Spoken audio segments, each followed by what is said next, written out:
در مکتب استاد درس‌هایی از پرورشکده سیر انشایی و تحول جوهری. خویش را بشناس نزد راه قیاس.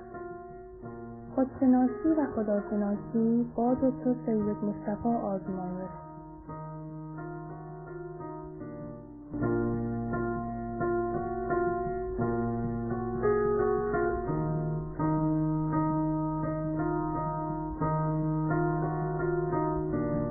سلام به یاران گرامی و دوستان عزیزم. با آرزوی توفیق شما در تمامی مراحل زندگانی، بحث‌های گذشته خودمون رو در مورد پدیده‌ای به عنوان شیء پرنده ناشناس دنبال می‌کنیم. در قسمت‌های قبلی یادآور شدیم که متفکرین و پژوهندگان بسیار زیادی به مقوله شیء پرنده ناشناس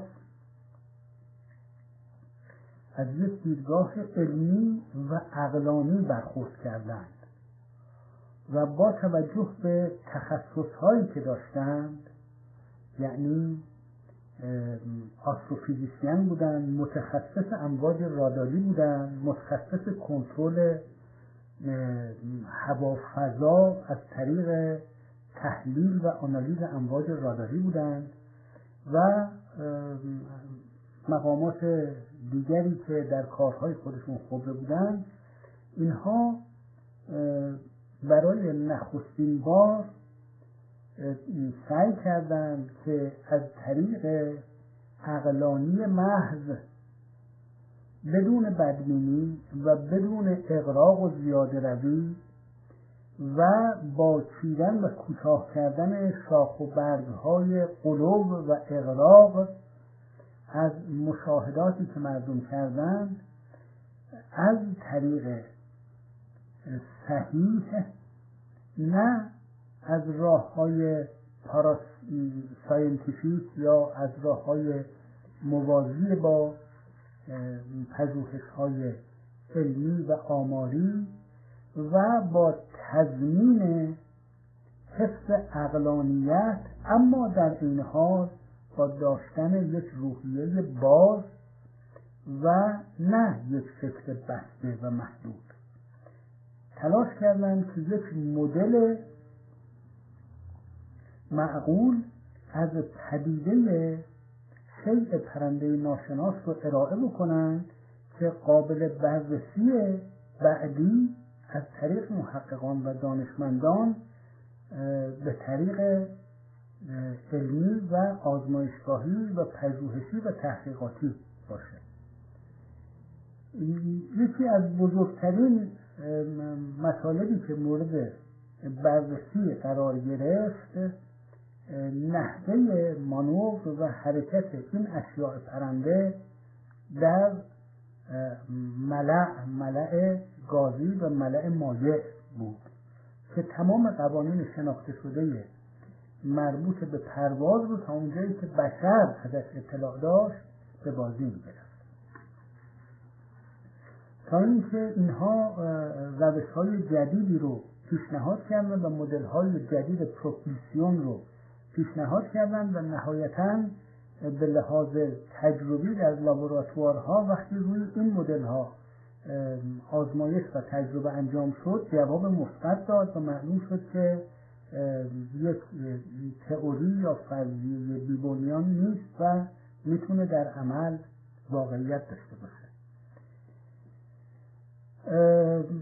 از نخستین کسانی که به این مقوله پرداختند و این باب رو در تحقیق در مورد اشیاء پرنده ناشناس باز کردند، گفتیم که پروفسور آلن هینک امریکایی و پروفسور ژاکواله فرانسوی بودند.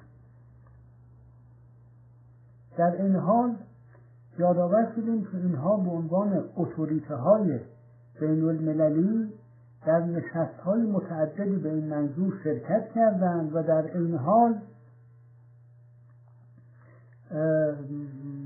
این مقوله رو به عنوان یک گزارشی تقدیم به سازمان ملل متحد کردند و مجمع عمومی سازمان ملل متحد تشکیل شد برای رسیدگی به این گزارش، یعنی گزارش مشاهده اشیاء پرنده غیر زمینی.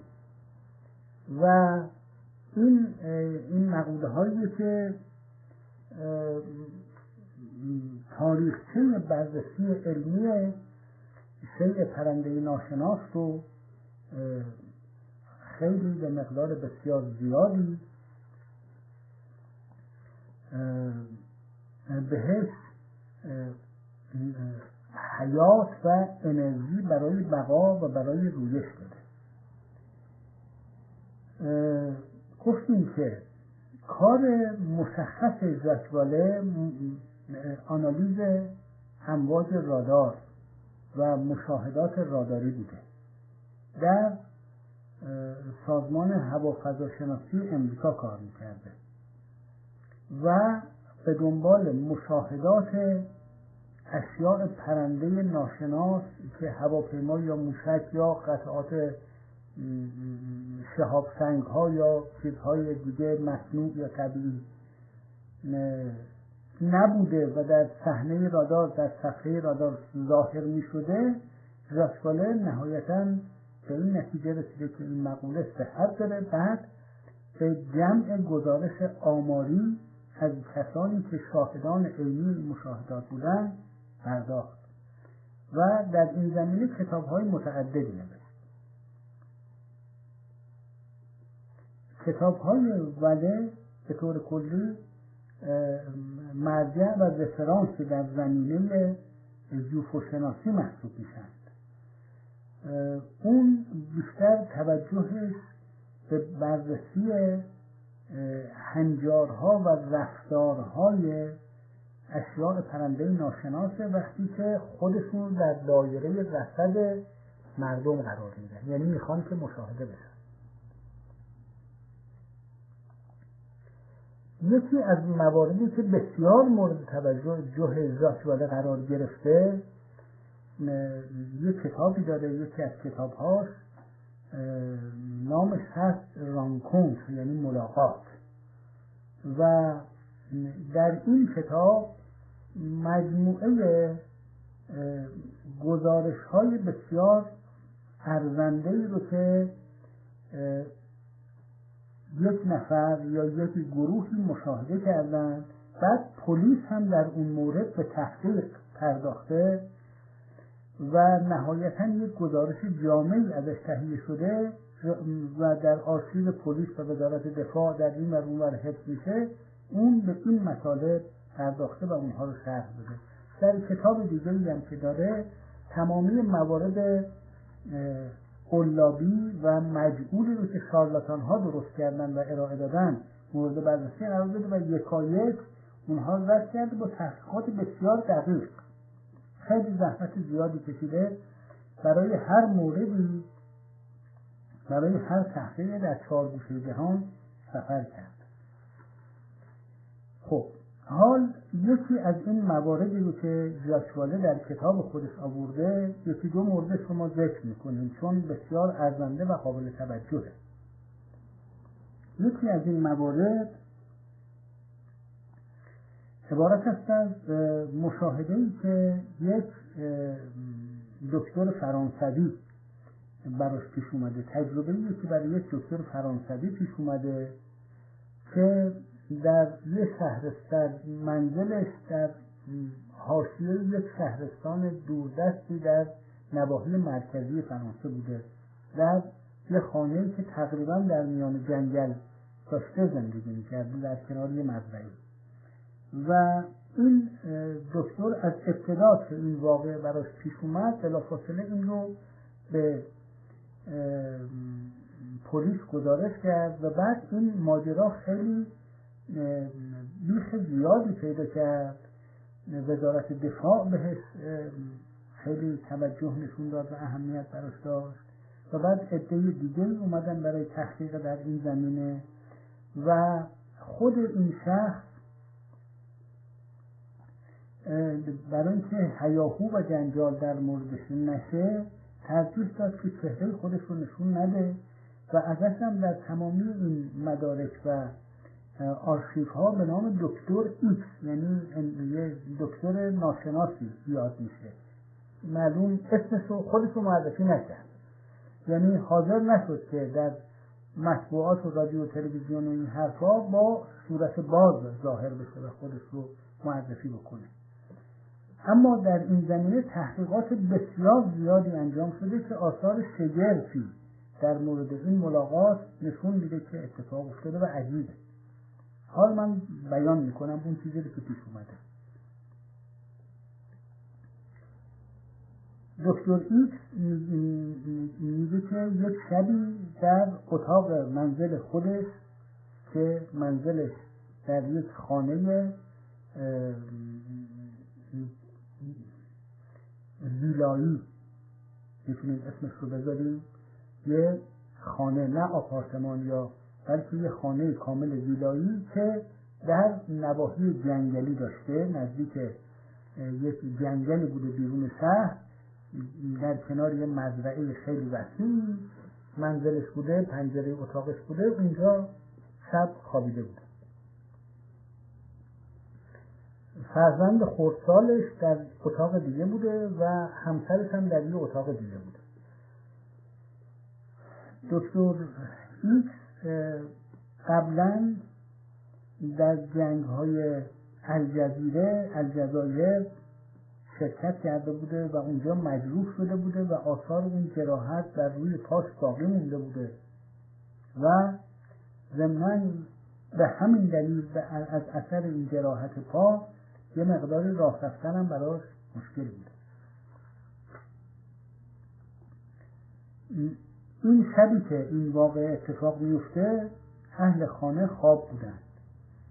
بعد دکتر ایکس از خواب بیدار میشه به خاطر اینکه احساس میکنه که باد شدیدی داره میاد و پنجره به هم میخوره. بلند میشه، پنجره رو میبنده، احساس میکنه که تشنته، میره یه لیوان آب برمیداره میخوره و میاد. بعد صدای گریه کودکش رو از اتاق مجاور میشنوه و اتاق مجاور میره برای اینکه کودکش رو آروم بکنه. اتاق مجاور پنجره به بیرون داشته. احساس میکنه که بیرون خیلی روشنه. برمیگرده به اتاق خودش و میخواد پرده پنجره اتاق خودش رو ببنده، چون احساس میکنه که بیرون هوا روشنه و نیمه شب بوده، میخواسته استراحت کنه. در این اثنا دفعه مشاهده میکنه که در یه فاصله حدود 2 کیلومتری 2 تا چراغ بسیار نیرومند روشنه، یعنی 2 تا نور در یه فاصله دوری میبینه، مثل 2 تا نور پروژکتور بسیار نیرومند که در یه فاصله دوری باشند. وقتی این 2 تا نور رو میبینه که از بالاتر از سطح زمینه، تعجب میکنه که این از کجا، این نورها از کجا میاد، سابقه نداشته، تو آسمون نیسته، روی زمین هم نیسته و بعدم یه فاصله‌ای که مثلا چراغ کامیونی، چراغ ماشین و اینا نمیتونه باشه. تعجب میکنه و با دقت نگاه میکنه که ببینه چیه. به ناگهان متوجه میشه که 2 شیء، 2 جسم دارن با یه سرعت معینی به طرف منزلش حرکت میکنن. در 500 متری منزل دکتر ایکس که میرسند میستند این 2 شیء که کاملا مشابه همدیگه بودن، یعنی 2 تا شیء که کاملا شبیه همدیگه بودن، 2 تا شیء عدسی شکل که بین زمین و هوا معلق بودن، یعنی حدود مثلا 30 متر از زمین ارتفاع داشتن و از اون نقطه که دکتر ایکس می‌دیده کاملا روبروی پنجره اتاقش بودن. و روی هوا معلق بودن و بدون تولید هیچ گونه صدایی در هوا حرکت میکردن. اینها در 500 متری اتاق دکتر ایکس که میرسن منزل دکتر ایکس، پنجره دکتر ایکس نیستن. این دو شیء عدسی شکل هر کدومشون مانند یه دیسک کامل، دیسک دایره شکل کامل که از دو سو تحدب داشتن بودن و قسمت فوقانی هر کدوم از این دیسک‌ها یه ناحیه برآمده‌ای داشت که تا یه اندازه‌ای مثل نوک هواپیماهای جنگی یا مثلا یه آنتنی. تمام توجه دکتر ایکس به این مشاهده جذب شده بود و نمیتونست رو برگردونه. به ناگهان دکتر ایکس مشاهده میکنه که این سر این آنتن‌های این دو شیء هر کدومشون تقریبا یه چیزی حدود 60 متر بودن. یعنی در ابتدا هر کدومشون فضایی رو که اشغال کرده بودن، یعنی قطرشون یه چیزی حدود 30 متر بود. اما یه دفعه دکتر ایکس مشاهده میکنه که این دوتا در هم ادغام شدن و این دو شیء در هم ادغام شدن و تبدیل به یک شیء بسیار بزرگتر شدن که 60 متر دیامتر قطرش. و نحوه ادغام اینام در هم دیگه این بود که ابتدا یک تخلیه الکتریکی بین این دوتا آنتن این اشیاء در هوا صورت گرفت. یک جرقه هر کدوم اینا زدن و بعد یک کوران الکتریکی بین اینا برقرار شد و بعد این دوتا شیء در همدیگه ادغام شدن، رفتن تو همدیگه و یک شیء واحد رو تشکیل دادن که این 2 برابر هر کدوم از این دو شیء بود. یعنی مثل اینکه این دوتا در همدیگه ادغام شدن و یک شیء بزرگتری رو که حجمی رو که اشغال کرده بود برابر مجموعه اون دو حجم قبلی بود تشکیل دادن با هم.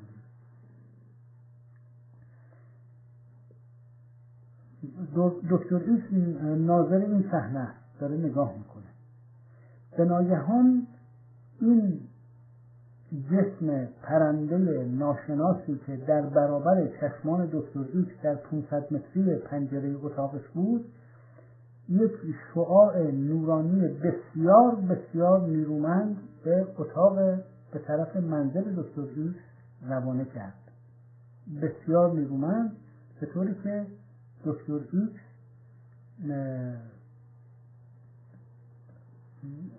پرت شد روی زمین.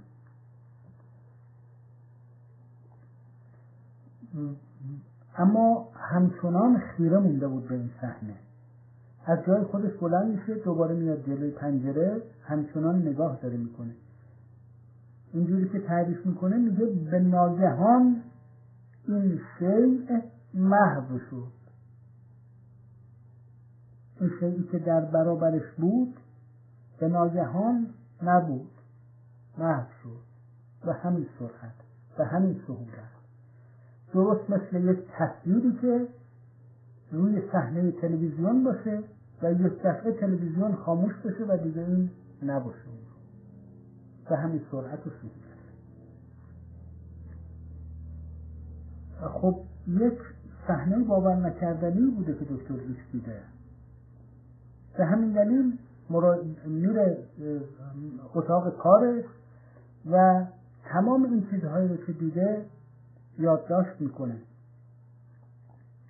بعد برمیگرده به اتاق خودش روی تخت خوابش و میخوابه.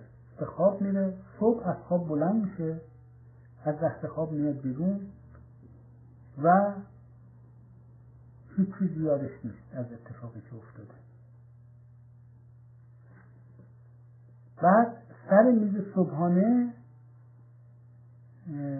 یادش میفته که دیشب یه اتفاقی افتاده بوده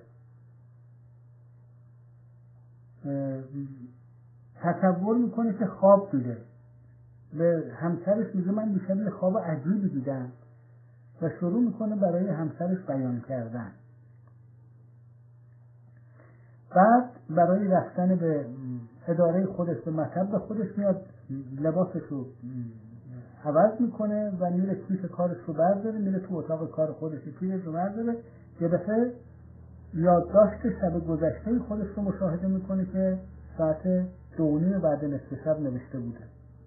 برمیگرده به همسرش میگه اون چیزی که برای تو تعریف کردم خواب نبوده، واقعیت بوده، اتفاق افتاده و من همش رو نوشتم اینجا.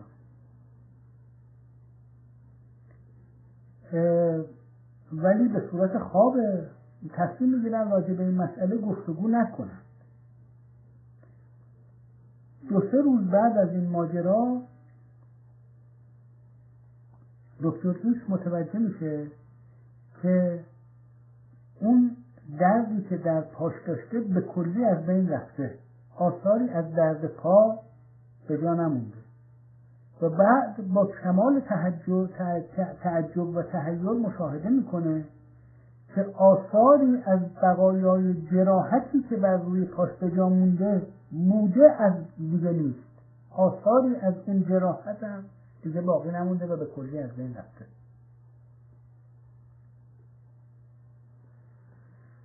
از اونجایی که این در جنگ آسیب دیده بوده و پرنده مشخصی هم در بیمارستان و هم در بیمارستان نظامی داشته و به طور مرتب دنبال می شده، عکس‌های متعددی گرفته بودن و وجود داشته این عکس‌ها از در آرشیو مربوطه به خودش.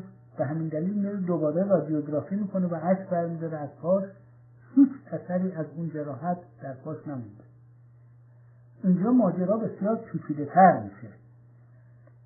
در نتیجه تصمیم میگیره که بره و این مطلب رو به مقامات دولتی بیان بکنه.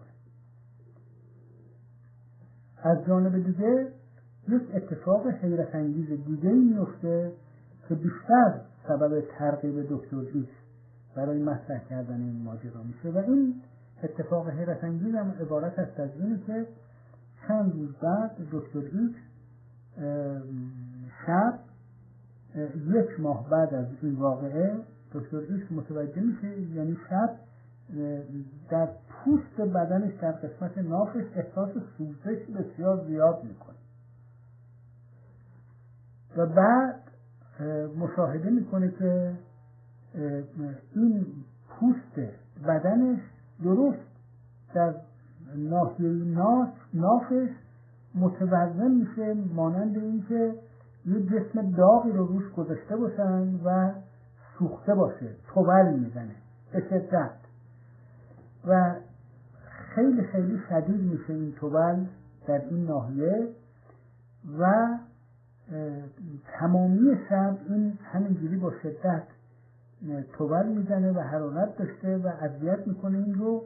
بعد به تدریج کم میشه تمام میشه.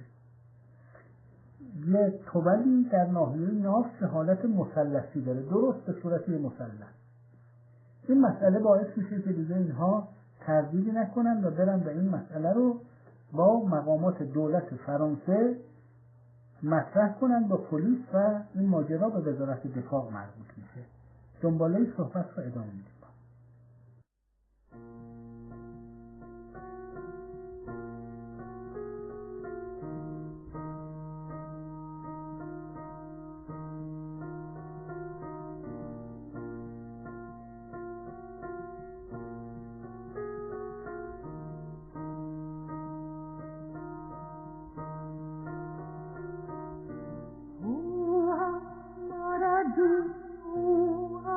Maradu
خب یاران عزیزم ادامه میدیم صحبتمون رو. گفتیم که یک ملاقات عجیبی برای دکتر بیست پیش اومده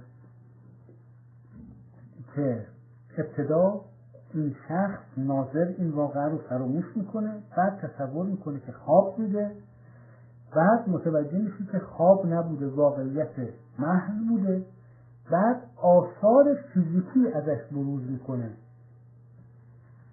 و همین مسئله باعث میشه که اون به پلیس و به وزارت دفاع رجوع میکنه و مسئله رو طرح میکنه که همچین اتفاقی بر ما پیش اومده.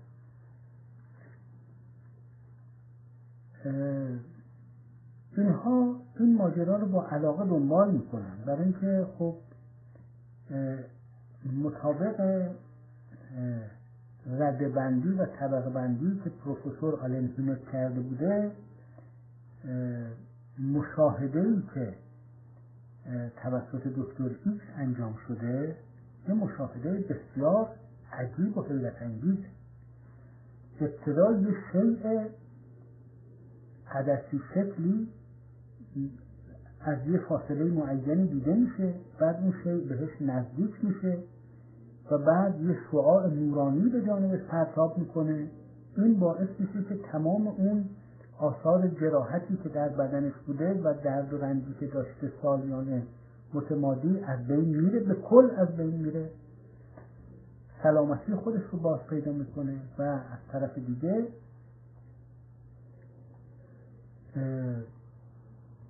بعد از یه مدتی، بعد از یک ماه، یه دفعه یک مثلثی در قسمت شکمش ظاهر میشه به صورت یک چوبل خیلی شدیدی شروع میکنه به سوزش و بعد خوب میشه. خیلی این ماجرای عجیبیه که پیش اومده، خیلی زیاد. به همین دلیل تحت نظارت پزشکان قرارش میدن، این ماجرا رو با دقت بسیار زیادی تعقیب میکنن، ازش میخوان که به هر نوع به هر شکلی در این واقع ارتباطی اتفاق دیگری براش افتاد بیان بکن. اما مسئله عجیبی که پیش میاد اینه که با گذشت 1 سال از این واقعه، درست در همون شبی که این اتفاق برای دکتر ایکس افتاد، 1 سال بعد در سالروز این واقعه، در سر ساعت معینی یک دفعه دکتر ایکس احساس کرد که در ناحیه شکمش دوباره پوستش دچار سوختگی داره میشه خود به خود و دقیقاً مثل سال قبل در اون ناحیه در روی پوستش یک توبل ایجاد شد، به همین صورت، به صورت یک مثلث، و تمام شب این توبل بود، به شدت میسوزون بدنش رو. به طرف سحر وقتی نزدیک شدن این توبل کم شد تا اینکه از بین رفت. این ماجرا رو دکتر ایکس گزارش کرد و این باعث شد که اطباء و دانشمندان علاقه نشون بدن ببینن آیا این ماجرا بازم تکرار میشه یا نه. در نتیجه سال بعد با دستگاه‌های فیلمبرداری و عکسبرداری و گزارش نویسی و غیره رفتن اینجا و گزارش لحظه به لحظه رو شروع کردن، یادداشت کردن و برداشت کردن. مشاهده کردن که دقیقاً مثل 2 سال قبل، درست همون شبی که این اتفاق افتاد، همون ناحیه به صورت مثلث به همون شکل در قسمت ناف در روی شکم دکتر ایکس شروع کرد به توبل زدن و سوختن و متورم شدن. و بعد این چند ساعت بود، بعد وقتی به طرف سحر رفت این یواش یواش کم شد تا از اون تاریخ تا الان حدود 30 سال میگذره و هر سال این ماجرا همچنان داره تکرار میشه، به طوری که تلویزیون کانال 2 فرانسه در این مورد یک گزارش خیلی عظیمی تهیه کرد و با خود این شخص مصاحبه بسیار دقیقی کرد.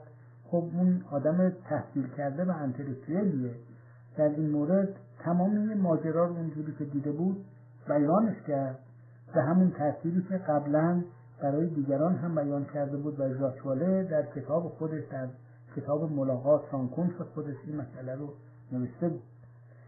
و پیدا شدن این لکه سوختگی در اون ساعت معین در اون شب مشخص در روی بدنش رو مستقیما تلویزیون کانال 2 فرانسه فیلم برداری میکرد و همچنان این پخشش کردن و مردم مشاهده کردن. هیچ نوع دلیل فیزیکی برای این مسئله از طریق طب یا علم فیزیک قابل ارائه نبوده تا حالا. اینه که بدن این شخص آثار جراحت داشته و در اثر اون شعاعی که به طرف این تابیده شده آثار اون جراحت از بین رفته. دردی که این شخص در بدن خودش داشته به خاطر اون شعاعی که بهش تابیده شده اون درد از بین رفته. اینها همه قابل توجیه به یه نحوی. گفته میشه که آثار مایکروویو یا میکروئون یا امواج خفیه که چنین نتیجه‌ای رو به بار میاره و غیره.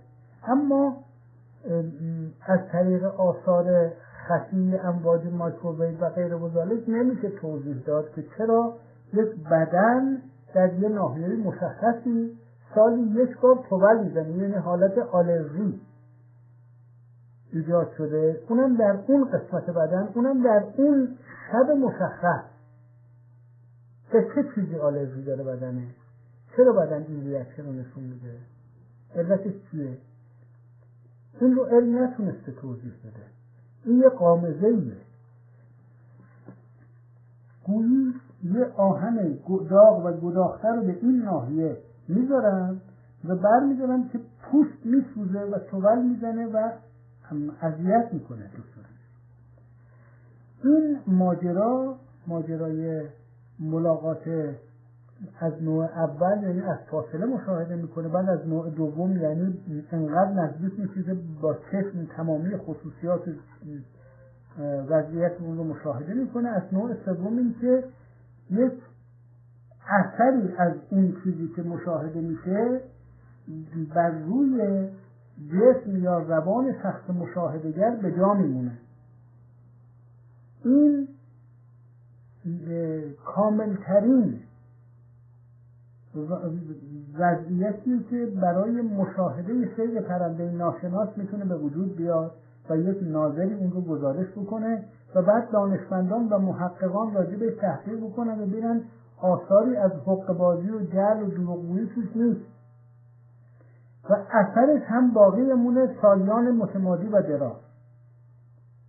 از این دست وقایع و حوادث ما کم نداریم که برمیگرده به مشاهده اشیاء پرنده و ناشناس که به طور ناگهانی ظهور پیدا میکنه، به طور ناگهانی مخفی میشن از دیده. خب این چه چیزیه؟ این رو چجوری میشه توضیح داد؟ این مطالب بوده که باعث شده اشخاص خردگرا با دقت بیشتری به این مقوله بپردازن و با جدیت زیادتری دنبالش بکنن. یعنی جدی بگیرن، بگن این واقعیت داره، درسته، نمیشه به سادگی ردش کرد، نمیشه به سادگی به دور افکنده یا به اوهام منسوبش کرد. سعی بکنن که مکانیزمش رو کشف بکنن. حال نظیر این واقعه یکی و دوتا نیست. گفتم بسیاری از نمونه‌های از این دست رو جسوده در کتاب ملاقات خودش نقل کرده که در گفتارهای دیگه ما چند تاش رو بیان خواهیم کرد. اما خب پروفسور دکتر زکواله براش خیلی جالبه که بدونه این چه نیروی خارق العاده‌ایه، این چه تکنولوژیه، این چه خلاقیتی پشت این صنعتگری وجود داره که یه همچین دستگاهی رو ساخته که قادر یه همچین کاری بکنه و این از کجا اومده؟ چطور یک دفعه در دل شب بین زمین و آسمون یه چیزی ظاهر میشه و به همین سرعت هم غایب میشه، یه چیزی که کاملا علمیت داره، یعنی یه واقعیت علمی داره. این از کجا اومده و به چه ترتیب اومده؟ چطوری سر کله بین زمین و آسمان پیدا شده؟ از کجا اومده؟ و این ظهور خارق العاده و دفعی و ناگهانی به چه ترتیبی صورت میگیره؟ چطور میتونه قابل توجیه باشه؟ چطور ابتدا به صورت دو شیء دیده میشه، بعد اینا در هم ادغام میشن یه شیئی با حجمی و با جرمی برابر مجموع اون دو شیء قبلی. این چطوری میشه؟ چطوری هم چیزی میتونه واقعیت به خودش بگیره؟ اینها تمامی قوانین شناخته شده فیزیکی رو نقض میکنه. انسان به خصوص بیننده‌ای مثل دکتر ایکس که خودش اهل تحقیقه، که خودش یه انسان روشنفکر و انتلکتوئله، یه آدم خرافی نیست،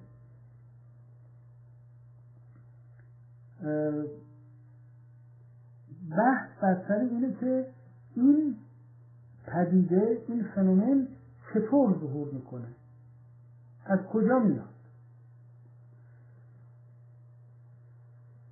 یک چنین وضعیتی، یک چنین سناریویی رو شما در نظر بگیرید، ببینید به چه نتیجه‌ای میرسید. تمامی این ماجرا در بطن خودش خبر از یک انرژی خارق العاده، خبر از یک تصرف خارق العاده در قوانین طبیعت و نیروهای طبیعت داره، خبر از یک ضریب هوش فوق العاده بالا داره، خبر از یک سطح تکنولوژی فوق پیشرفته داره که اصلا تا سالیان دراز، بلکه شاید تا قرنها برای بشر قابل دسترسی نباشه. پس حال وقتی همه این واقعیات رو ما در نظر بگیریم، این سوال برای ما مطرح میشه که چرا یه همچنین نیروی عاقله خلاقه‌ای که پشت این تکنولوژی هست تصمیم میگیره که یک نیمه شبی این دستگاه پرنده ناشناس رو بفرسته در خونه دکتری که وسط جنگل داره زندگی میکنه. هدفش چیه؟ چرا این کار میکنه؟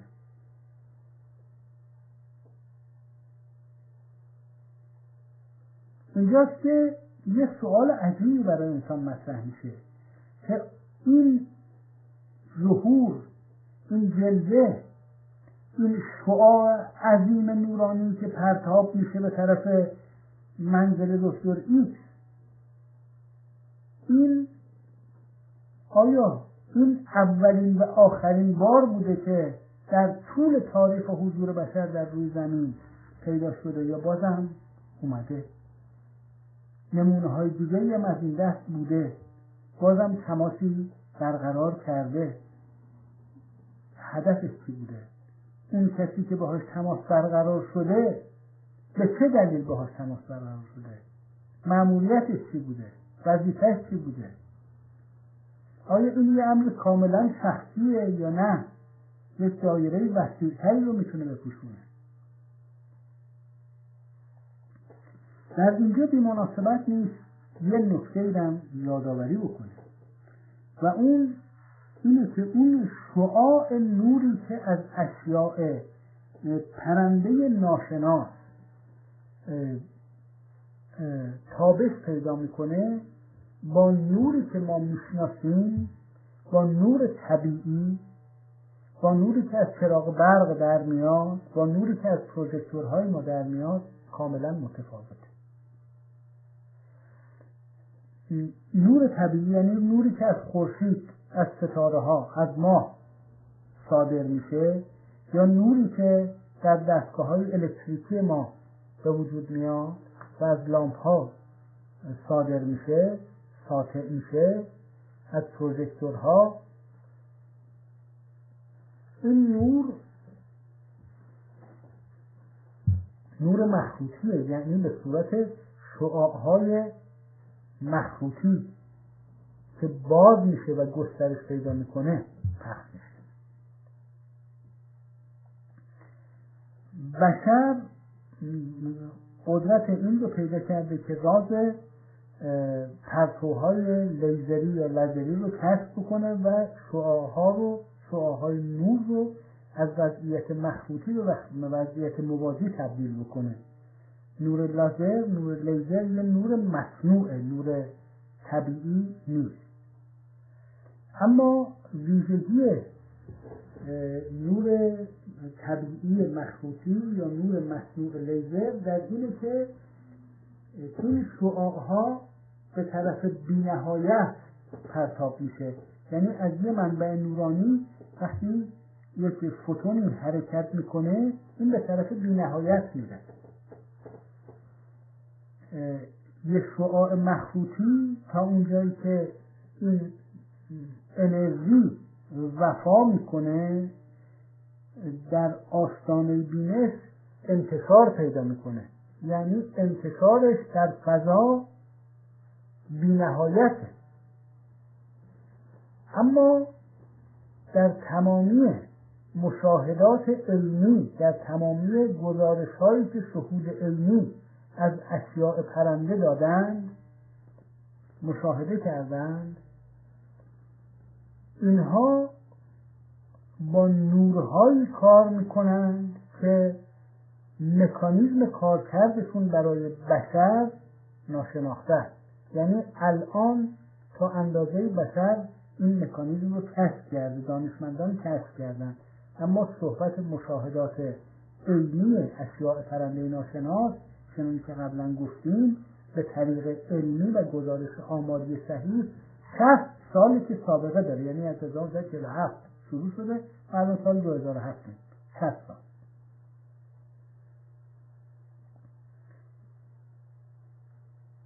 اون موقعی که این مشاهدات رو بشر شروع کرد براش پیش اومدن و اتفاق افتادن، یعنی اشیاء پرنده ناشناس در دل شب در برابر چشمش ظاهر می شدن، اون موقع هنوز بشر راز تکنولوژی که نورهایی رو که این اشیاء تولید میکنن کشف نکرده بود و اصلا نمیشناخت و نمیدونست چه جور ممکنه یه همچین واقعی.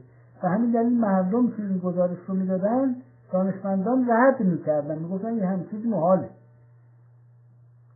چی بود؟ خصوصیت نوری که توسط شیء پرنده صادر میشه اصطلاحاً بهش میگن لینیر ترونکه، یعنی شعاعی پرتاب میکنه که هم عبارت است از نور موازی، یعنی نور مخروطی نیست، نورش موازیه، یعنی مثل یک دونه لوله، یه لوله نورانی.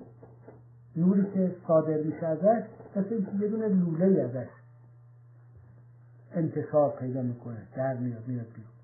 و بعد ویژگی دوم این شعاع نورانی اینه که در یه جایی قطع میشه.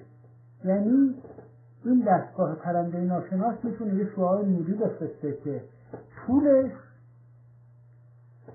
5 متر باشه، 10 متر باشه، 500 متر باشه، 2 کیلومتر باشه، اما نه اینکه به طور بی نهایت انتشار پیدا کنه و پخش و پراکنده بشه و ناپدید بشه. شعاع ترونکه میفرسته، یعنی مثل یه تنه درختی رو که در نظر بگیرید که یه جایی قطع بشه. لینیر ترونکه یعنی نوری که مثل یه لوله‌ایه که قطع میشه. و این تکنولوژی درست کردن، به وجود آوردن دستگاهی که بتونه نوری که تا یه اندازه‌ای بره و بعد اونجا وایسه جلوتر نره، این تکنولوژی این نور رو 60 سال بشر از همراه با اشیاء پرنده ناشناس دیده. به تازگی بشر راز نور ترونکه رو کشف کرده که چه جور نوریه مکانیزمش چیه؟ یعنی چطوری در واقع مولکول های اتمسفر رو تبدیل به محمل انتشار پلاسمایی شعاعهای نورانی میکنن. این به تازگی مکانیزمش کشف شده، اما گزارش شعاعهای نورهای ترنکه حداقل 60 سال در ارتباط با اشیاء پرنده ناشناس داده میشه. اون نوری که از طرف این دستگاه پرنده یه ناشناس به طرف منزل دکتر ایکس، به طرف پنجره منزل دکتر ایکس پرتاب شد و این آثار رو در روی جسم دکتر ایکس به جا گذاشت، یک نور ترنکه محسوب میشده. خدا یار یاورش.